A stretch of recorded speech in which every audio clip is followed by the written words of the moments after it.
Hello friends, આજે આપણે અમૃત જેવી ગુણકારી દિવ્ય ઔષધિ જીવંતી ડોડી વિશે જાણીશું।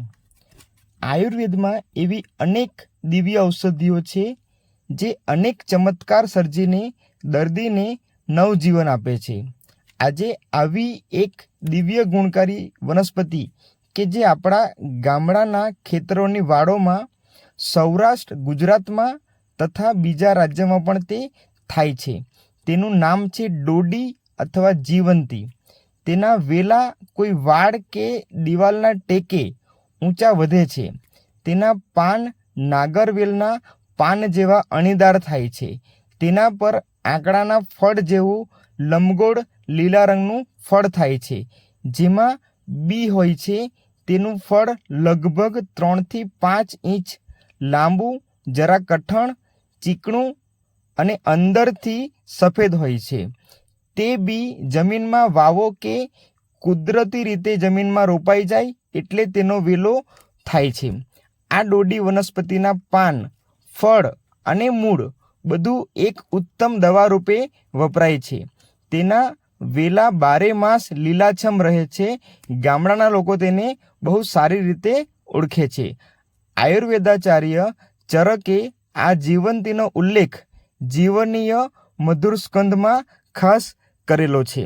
આપણા ખેતરની વાડોમાં કે ઘરની દિવાલો કે ઘર આંગણાના ઝાડનો કે વાડનો આશ્રય લઈ વધતી આ વેલ વનસ્પતિ હવે બહુ ઓછી દેખાય છે, પણ તે ઉત્તમ લાભપ્રદ દિવ્ય ઔષધિ છે। તેના ઉપયોગથી અનેક અસાધ્ય અને ગંભીર દર્દો સાવ સહજતાથી સારા થઈ જાય છે। સંસ્કૃતમાં આ નામ જીવંતી છે, એટલે કે સંસ્કૃતમાં ડોડીનું નામ જીવંતી છે, જેનો અર્થ તે નવજીવન આપનાર ઉત્તમ રસાયણ છે। તેને શાકભાજીમાં સર્વશ્રેષ્ઠ કહી છે। તેના પાનની ભાજી ઘીમાં બનાવી ખાવાથી આંખના તમામ દર્દોમાં ચોક્કસ રામબાણ ફાયદો થાય છે। રતાંધણાપણું મટે છે અને આંખે ચશ્મા આવતા નથી। હવે ડોડીના ખાસ વિશિષ્ટ લક્ષણો, ડોડીના ખાસ વિશિષ્ટ ગુણો શું હોય છે તે જોઈએ। તે આંખની તમામ ખામીઓ કે રોગો દૂર કરી આંખોનું તેજ વધારે છે। 75 વર્ષે પણ ચશ્મા નથી આવતા અને વાળ હંમેશા કાળા જ રહે છે। તે ભૂખ અને પાચન શક્તિ વધારે છે। તે શરીર નિરોગી અને દીર્ઘાયુ બનાવે છે। તેના પાનની ડંડી નાકમાં 2 થી 4 વાર નાખવાથી શરદીમાં છીંકો આવીને માથામાંથી દૂષિત કફનું પાણી નીકળી જઈ શરદી મટી જાય છે। આ ચમત્કારી પ્રયોગ તમે ખાસ કરી જોજો। હવે આંખના રોગો સામે તે કઈ રીતે રક્ષણ આપે છે તેના વિશે જોઈએ। જેમને આંખના માઇનસ કે પ્લસ નંબરો હોય, દ્રષ્ટિ દોષ હોય, મોતિયો કે ફ્લૂ હોય, કીકીની નબળાઈ હોય, રાતે દેખાતું ન હોય, નજરનું તેજ વધારવું હોય તો તેમણે પૂરી શ્રદ્ધાને વિશ્વાસ રાખી જરૂર 6 થી 8 માસ સુધી આ પ્રયોગ કરવો જોઈએ। તમને જરૂર ઉત્તમ લાભ મળશે। આંખ માટે સૌથી વધુ હિતકર વિટામિન એ ડોડીમાં સૌથી ઉત્તમ માત્રામાં રહે છે।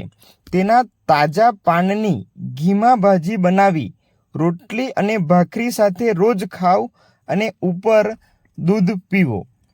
રાત્રે સૂતી વખતે ત્રિફળાનું ચૂર્ણ 1 ચમચી લો।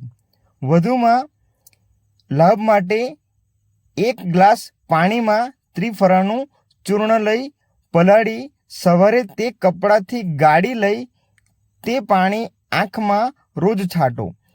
ધીરજને શ્રદ્ધા રાખી આ પ્રયોગ 3 થી 12 માસ કરનારને આંખના કોઈપણ દર્દમાં જરૂર ફાયદો થશે અને તેના વાળ કાયમ કાળા જ તમને જોવા મળશે।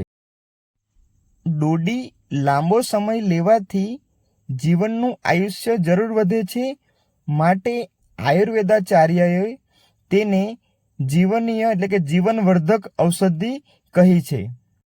નિસંતાન સ્ત્રી માટે આ ઔષધિ વરદાનરૂપ સાબિત થાય છે. તેમણે ડોડીના તાજા પાનનો પાવડર 200 ગ્રામ, શતાવરી ચૂર્ણ 100 ગ્રામ, ગળોનો પાવડર 50 ગ્રામ તથા જેઠી મધનું ચૂર્ણ 50 ગ્રામ આટલી વસ્તુઓ મિશ્ર કરી તેમાં ચૂર્ણથી ચોથા ભાગે સાકરનું ચૂર્ણ ભેળવી લેવું અને એક ચૂર્ણ બનાવવું. આ અનુભૂત ચૂર્ણ રોજ 1 ચમચી જેટલું દૂધ, પાણી અથવા ઘી સાથે 3 થી 12 માસ સુધી દરરોજ અને નિયમિત લેવું અને સાથે પરેજી પણ પાડવી. સાથે જીભ અને મન પર સંયમ રાખીને જે કોઈ પણ દર્દી આ ચૂર્ણનો ઉપયોગ 3 થી 12 માસ સુધી કરશે તેઓ આ રોગમાંથી જરૂરથી મુક્તિ મેળવશે.